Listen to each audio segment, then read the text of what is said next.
Hi, this is Merrill Homan Charette with Nautic Ed, and today we're going to be giving you an overview of Provincetown, Massachusetts. So we're going to start off with a little history. We're going to talk a little bit about how to get there. We're going to talk about what to watch for, where the anchorages are, the marinas, and a few things to do in the city. Now to begin, the app I'm using here to show you is called Ditch Navigation. They track all the AIS data, and basically you can use it to see the routes that other people have taken to get to locations. Um, I'll also mention that Provincetown is a relatively easy place to get to, and there's very few things to watch out for. However, there are a few. So, Provincetown has a very long and storied history in the maritime world, and the Mayflower, the Pilgrims that were sailing, they were trying to sail south, they had run into bad weather, and so they had dipped into Provincetown Harbor to seek refuge. This was also where the Mayflower Compact was written, which is the first governing document of the Plymouth colony. So, if you're going to be going to Provincetown, there are likely two ways you're going to get there. If you're coming from the south north, there's going to be a high likelihood that you're going to go through the Cape Cod Canal. Cape Cod Canal, very tide dependent. What you're going to want to do is get the Eldridge guides that basically show the current and when to go so you can time it up. You don't want to be caught with the current against you. If you're coming from the north south, it's a very open, easy area to get to. But be warned, there are a lot of whales that migrate through this area. And if you're on a powerboat, just keep your head up. There's a very high likelihood you might see a whale. One of the first things that you'll notice on the way to Provincetown, and you'll see it from a distance very far away, is what's called the Pilgrim Tower. It's an over 300-foot tower that's in the center of Provincetown.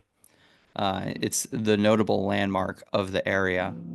It is visible for over 20 miles, right? So as soon as you see it, you still have a very long way to go.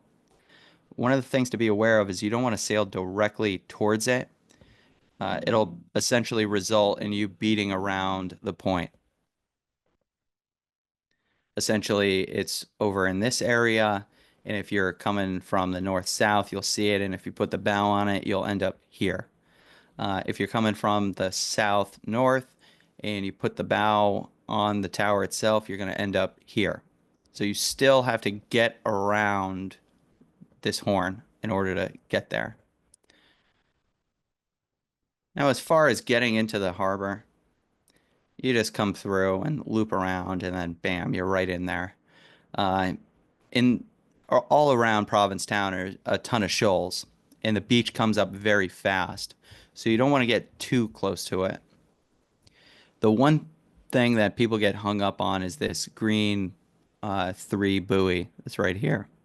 So basically, what ends up happening is people, they've been making it around here, which does take some time, and then they get to here and they want to just cut across, and there's a shoal here, so boats get stuck on it very frequently. So just avoid that. Make sure that you actually get around the green. Now, in the harbor itself, it's pretty well connected, as you can tell. There's also a man-made breakwater here. Uh, as far as the anchorages are concerned, you can anchor in this area. It's a very beautiful, secluded area, and you can anchor in this area. However, in this area, be warned, there are a lot of shipwrecks, and people will drop an anchor, it'll get entangled in a shipwreck, and then they end up having to cut the chain. So you can look at some navigation charts, and there'll be information on where the shipwrecks are. Now, as far as marinas and mooring fields, you have Flyers Moorings. That's right over here. There's a mooring field here, and there's a dinghy dock that you can get to shore. Over here, there's Provincetown Marina. Provincetown Marina is a very protected area with the breakwater. They have a mooring field attached to it, and they have some slips that you can dock the boat at. It's a very nice marina. They offer shuttle service, and there's also a place that you can get the tender to. Um, One of the things to be aware of if you're going to Provincetown, and every single time I've ever sailed to Provincetown, there's been bad weather. Either a squall comes through, it rains hard. So always bring foul weather gear. You never know what you're going to get. And in that crossing to get to the Cape, it's pretty open. So if there's a lot of swell, it can be a pretty bumpy ride. So as you can tell, there's not much going on in Provincetown to be aware of in terms of navigation. As far as what to do in Provincetown, the whole strip here has tons of shops, restaurants, things to do. There's a lot of stuff to do in Provincetown. A thing that is quite fun is if you got your walking shoes to get on the road here and just walk. You can walk up to Wood End Light and Long Point. It's a beautiful scenic view. There's also some beaches over on this area.